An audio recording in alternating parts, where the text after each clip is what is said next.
We are Matt and Shannon McCaw, and we're foster parents, and we have been for about 10 years. And about a year ago, we were part of forming a tribe around foster care and adoption in our church with 3 other families. And me and Shannon do foster care because there's a huge need in our community.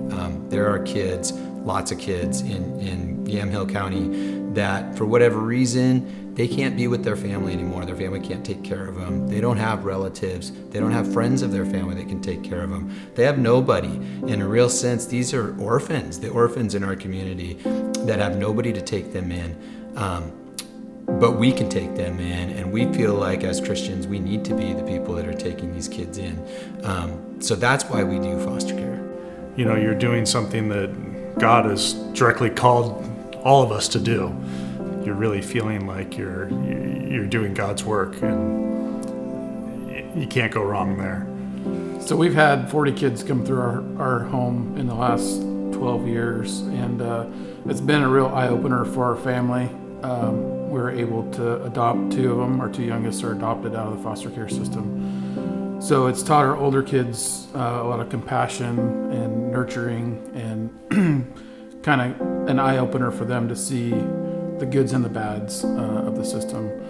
The stories our tribe has to tell of just these kids coming with no shoes on their feet and just the clothes on their back, and we have this opportunity to love on them and to care for them and to be that soft place to fall. And it's hard, but at the same time, it's amazing what you see. Even just in a few months, sometimes with these kiddos living in our house, they change from not wanting to smile and being afraid to do so many things to just loving life, loving other kids, and just even loving Jesus. I remember each of those special times when the first night up in our loft at Bible Story, every night, sometimes it'll be months, and then they'll finally be like, "Can I pray tonight?" And those just warm my heart.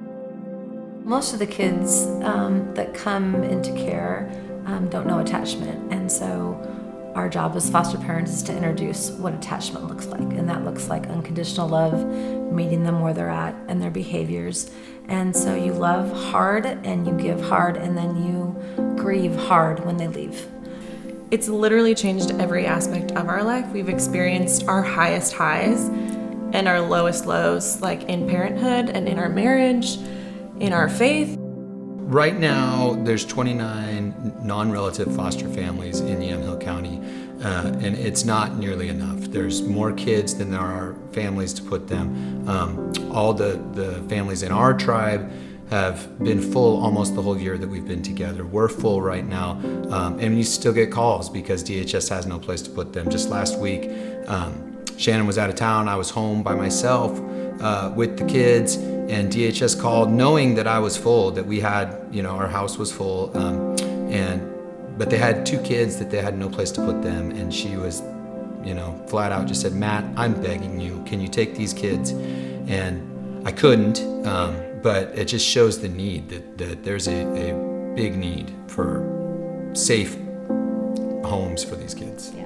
People tell us, "Oh, you do foster care." I could never do that because I would get too attached to the kids when they have to go home. And I just think that's exactly what these kids need, is somebody to attach to them that way, because kids need that kind of love. All our kiddos do. The kids in our homes, the kids in your homes. And I would encourage people, if they've ever thought, this is something that I think that I could do, I'm here to tell you it's not easy, but it's definitely worth it. And we feel like all of the children that have come through our home, not only have we helped them and impressed upon their lives and their hearts, but they've done the same to ours. And we have a hallway in our home that has every picture of every child that's come through our home that we pray for regularly. So I feel like God's still able to work in their lives even when they're not in our home, because we're praying regularly for each child.